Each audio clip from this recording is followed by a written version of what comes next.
కూటమిలో సీట్ల షేరింగ్ అయిపోయింది. అలాగే అభ్యర్థుల ప్రకటన కూడా అయిపోయింది. కానీ భారతీయ జనతా పార్టీ మాత్రం తమకిచ్చినటువంటి 10 అసెంబ్లీ స్థానాలు కాకుండా మరొక అసెంబ్లీ స్థానాన్ని కూడా కోరుతుంది అంటూ కూడా ఒక వార్త ఇప్పుడు సోషల్ మీడియాలో చక్కర్లు కొడుతూ ఉన్న నేపథ్యంలో ఈ అంశానికి సంబంధించి మనతో మాట్లాడేందుకు ప్రముఖ సీనియర్ జర్నలిస్ట్, ప్రముఖ రాజకీయ విశ్లేషకులు సిఎస్ రావు గారు మనతో ఉన్నారు. సార్తో మాట్లాడదాం. సార్ నమస్తే. సార్ నమస్తే. Sir, TDP, Janasena, Bharatiya Janata party కూటమిలో భాగంగా ఆల్రెడీ ఏ పార్టీకి ఆ పార్టీ సీట్ల షేరింగ్ అయిపోయింది, అభ్యర్థుల ప్రకటన కూడా వచ్చేసింది. కానీ ఇప్పుడు మాత్రం భారతీయ జనతా పార్టీ తమకిచ్చినటువంటి 10 అసెంబ్లీ స్థానాలు కాకుండా మరొక అసెంబ్లీ స్థానం కూడా ఇవ్వాలి అంటూ కోరుతున్నట్లుగా, చంద్రబాబు గారి మీద ఒత్తిడి తెస్తున్నట్లుగా కూడా ఒక వార్త ఇప్పుడు సోషల్ మీడియాలో చక్కర్లు కొడుతూ ఉంది. ఏంటి సార్, ఆ వార్తలో వాస్తవం ఉందా?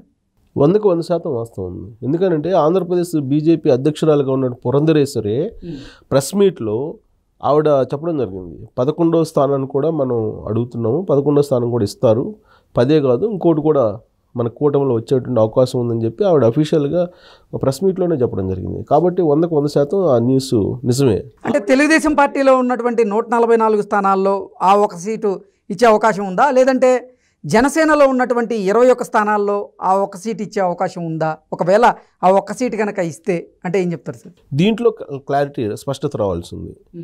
ఆవిడ చెప్పింది ఏంటి, ఇంకొక స్థానం మనకు వచ్చే అవకాశం ఉంది, బీజేపీ 11వ స్థానం కూడా 11ది కూడా వచ్చేటువంటి అవకాశం ఉందని ఒక మెలికి పెట్టారు.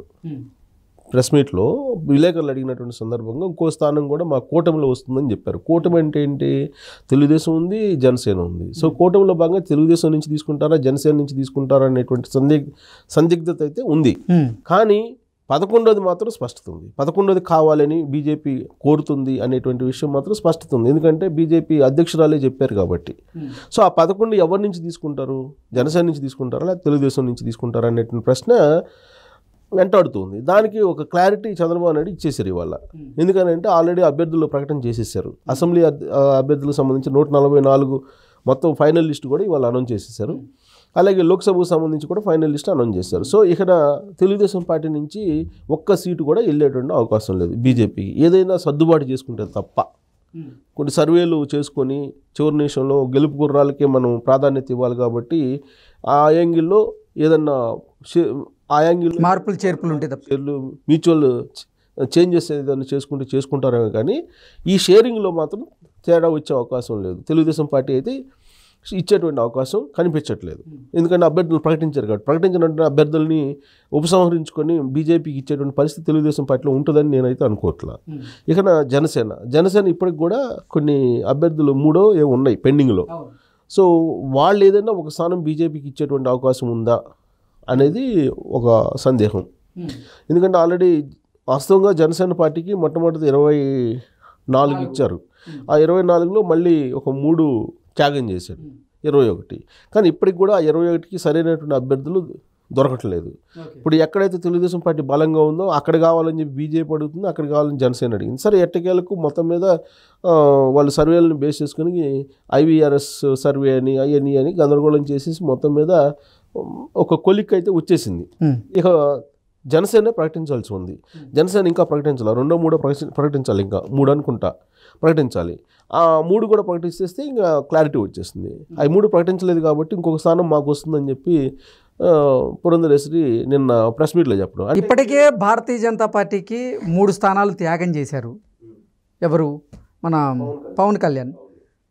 ఇప్పుడు కూడా భారతీయ జనతా పార్టీకి మరో స్థానాన్ని త్యాగం చేస్తే ఇప్పటికే ఆయనని వైఎస్ఆర్సీపీ వాళ్ళు సాక్రిఫైస్ స్టార్ అంటూ కూడా అదొక పేరు పెట్టి ట్రోల్ చేస్తూ ఉన్నారు. ఈ నేపథ్యంలో ఇంకొక సీటు కూడా భారతీయ జనతా పార్టీకి త్యాగం చేసే ఆ పరిస్థితి ఉందంటారా సార్? ఉందంటే ఇప్పుడు పవన్ కళ్యాణ్ యొక్క లక్ష్యం ఏంటి, ప్రభుత్వ వ్యతిరేక ఓటు చీలిపోకూడదు అనేది తొలి నుంచి ఆయన వినిపిస్తున్నటువంటి నినాదం. ప్లస్ ఆయన సర్వేలు చేయించుకుంటాడు, తెలుగుదేశం పార్టీ సర్వేలు చేయించుకుంటుంది, బీజేపీ సర్వేలు చేయించుకుంటుంది. సర్వేలని అనుగుణంగానే కదా అభ్యర్థుల ప్రకటన ఉండాలి. అలా కాకుండా ఇప్పుడు ఆయన సీట్ల షేరింగ్లో నాకు ఒక 50 ఇవ్వండి అని చెప్పేసి 50 పోటీ చేసి అది 10, 15 గెలిస్తే టోటల్గా కూటమి నష్టపోతుంది కదా. కూర్చున్నటువంటి కొమ్మనైతే నరుక్కురుగా ఎవరు, కూర్చున్న కొమ్మని ఏదైనా పక్కన బ్రాంచెస్ ఏదైతే ఉన్నాయో వాటిని కట్ చేస్తారు కానీ టోటల్గా మొత్తం మొదలునైతే అయితే నరుక్కోరు కదా.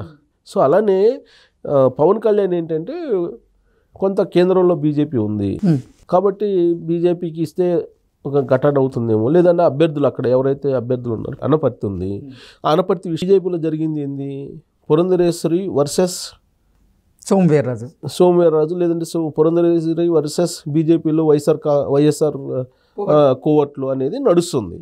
బేసికల్గా అది నడుస్తుంది. అది సోమవీర్రాజు వర్సెస్ పురంధరేశ్వరి కాదు, పురంధరేశ్వరి వర్సెస్ బీజేపీలో ఉండేటువంటి వైఎస్ఆర్ కాంగ్రెస్ పార్టీ కోవట్లు అనేది నడుస్తుంది. ఇప్పుడు ఎవరినైతే ఆ నలుగురు అనుకున్నారో ఆ నలుగురు మీద అని చెప్పి ప్రచారం వచ్చిందో, చాలా గత కొంతకాలంగా వచ్చిందో, ఆ నలుగురు జగన్మోహన్ రెడ్డి తోటి మాట్లాడుతున్నారు, రేత్రిపూట జగన్మోహన్ రెడ్డి తోటి పగలేమో బీజేపీ తోటి ఉన్నారనేది వాళ్ళ మీద తొలించి ఉన్నటువంటి అపవాదు. సో ఆ నలుగురికి అనుకున్న విధంగానే టికెట్లు లేవు, అసెంబ్లీలో లేవు, లోక్సభలో కూడా లేవు. దాంతో వాళ్ళు కార్నర్ అయిపోయారు అనేటువంటి ఫీలింగ్ అయితే బీజేపీలో ఉంది.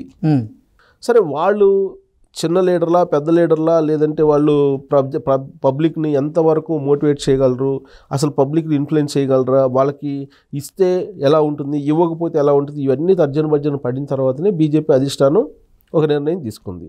అయితే ఇప్పుడు వాళ్ళు ప్రత్యామ్నాయ మార్గాలు ఎత్తుక్కుంటున్నారు అనేది ఒకటి గత 2 రోజుల నుంచి వినిపిస్తుంది. ఇలాంటి నేపథ్యంలో ఈ ఒక రకమైనటువంటి నెగిటివ్ ప్రచారం వెళ్లకుండా వాళ్ళల్లో సోమవీర్రాజు కొంచెం సీనియరు, ఆంధ్రప్రదేశ్ బీజేపీ అధ్యక్షుడిగా పనిచేశాడు.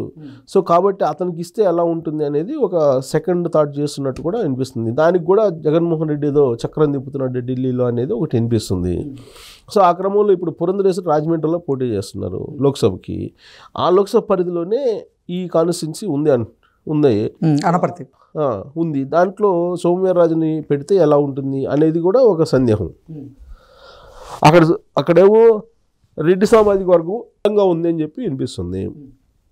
సో అక్కడ రెడ్డి సామాజిక వర్గం బలంగా ఉన్నప్పుడు నీకు అక్కడ వేరే సామాజిక వర్గాన్ని పెడితే అక్కడ లోక్సభ మీద ఎఫెక్ట్ పడేటువంటి అవకాశం ఉంది. సో ఇలా ఇప్పుడు ఒక స్థానం అదనంగా ఇస్తే ఒకవేళ సోమవీర్రాజుకి ఇవ్వాలి అనేటువంటిది ఒక ఆలోచన ఉందని చెప్పి బీజేపీ భావిస్తుంది. సార్ ఆ ఒక స్థానం ఇచ్చినా అరస్థానం ఇచ్చినా అనిల్ కుమార్ యాదవ్ భాషలో చెప్పాలంటే ఒక స్థానం ఇచ్చినా అరస్థానం ఇచ్చినా అది తెలుగుదేశం పార్టీ నుంచి వెళ్ళేటువంటి అవకాశం లేదు. ఎందుకంటే తెలుగుదేశం పార్టీలో ఇప్పటికే టికెట్ రానటువంటి వాళ్ళు చాలామంది ఉన్నారు, సీనియర్స్ ఉన్నారు, ఎప్పటి నుంచో పనిచేస్తున్నటువంటి వాళ్ళు ఉన్నారు. వాళ్ళకే ఇవ్వాల, చాలామందికి సీనియర్స్కే ఇవ్వాల. ఇప్పుడు బండారు సత్యనారాయణమూర్తి లాంటి వాళ్ళకే ఇవ్వాల. సో అలాంటి వాళ్ళకి ఇవ్వనట్టు పరిస్థితులు. ఇప్పుడు ఇంకో స్థానం త్యాగం చేస్తే పార్టీలో అసలు గందరగోళం అయ్యేటువంటి అవకాశం ఉంది. కాబట్టి బీజేపీ తెలుగుదేశం పార్టీ నుంచి ఇంకో స్థానం వెళ్ళేటువంటి అవకాశం లేదు. జనసేన నుంచే ఒక స్థానం వెళ్ళేటువంటి అవకాశం ఉంది. పెండింగ్లో 3 ఉన్నాయి కాబట్టి వాటిలో ఏదన్నా ఒకటి వెళ్తుందా, లేదంటే ఆ 2 పార్టీలు అడ్జస్ట్మెంట్ చేసుకుంటాయా అనేది ఒకటి. సో మొత్తం మీద ఏంటంటే ఒక కొలిక్ అయితే వచ్చింది, కానీ ఇంకొక చిన్న అదేంటి అంటారు కదా, అంతా అయిపోయిన తర్వాత ఫినిషింగ్ టచ్, ఈ ఫినిషింగ్ టచ్ అయితే ఉంది. ఫినిషింగ్ టచ్ చేయాలి కూటమి, ఆ ఫినిషింగ్ టచ్లో ఉంది. ఆ ఫినిషింగ్ టచ్లో భాగంగా ఢిల్లీతో కూడా వీళ్ళు పవన్ కళ్యాణ్, చంద్రబాబు నాయుడు టచ్లో ఉన్నారు. ఒక రఘురామకృష్ణరాజుది ఒకటి ప్లస్ ఈ 11వ ఒకటి, ఈ 2 కనుక క్లారిటీ వస్తే ఫినిషింగ్ టచ్ కూడా అయిపోతుంది. ఈ రెండింటికి ఏదో ఒక ఫినిషింగ్ టచ్ ఇవ్వడానికి ఢిల్లీతో కాంటాక్ట్లో చంద్రబాబు నాయుడు, పవన్ కళ్యాణ్ ఇద్దరు ఉన్నారని తెలుస్తుంది.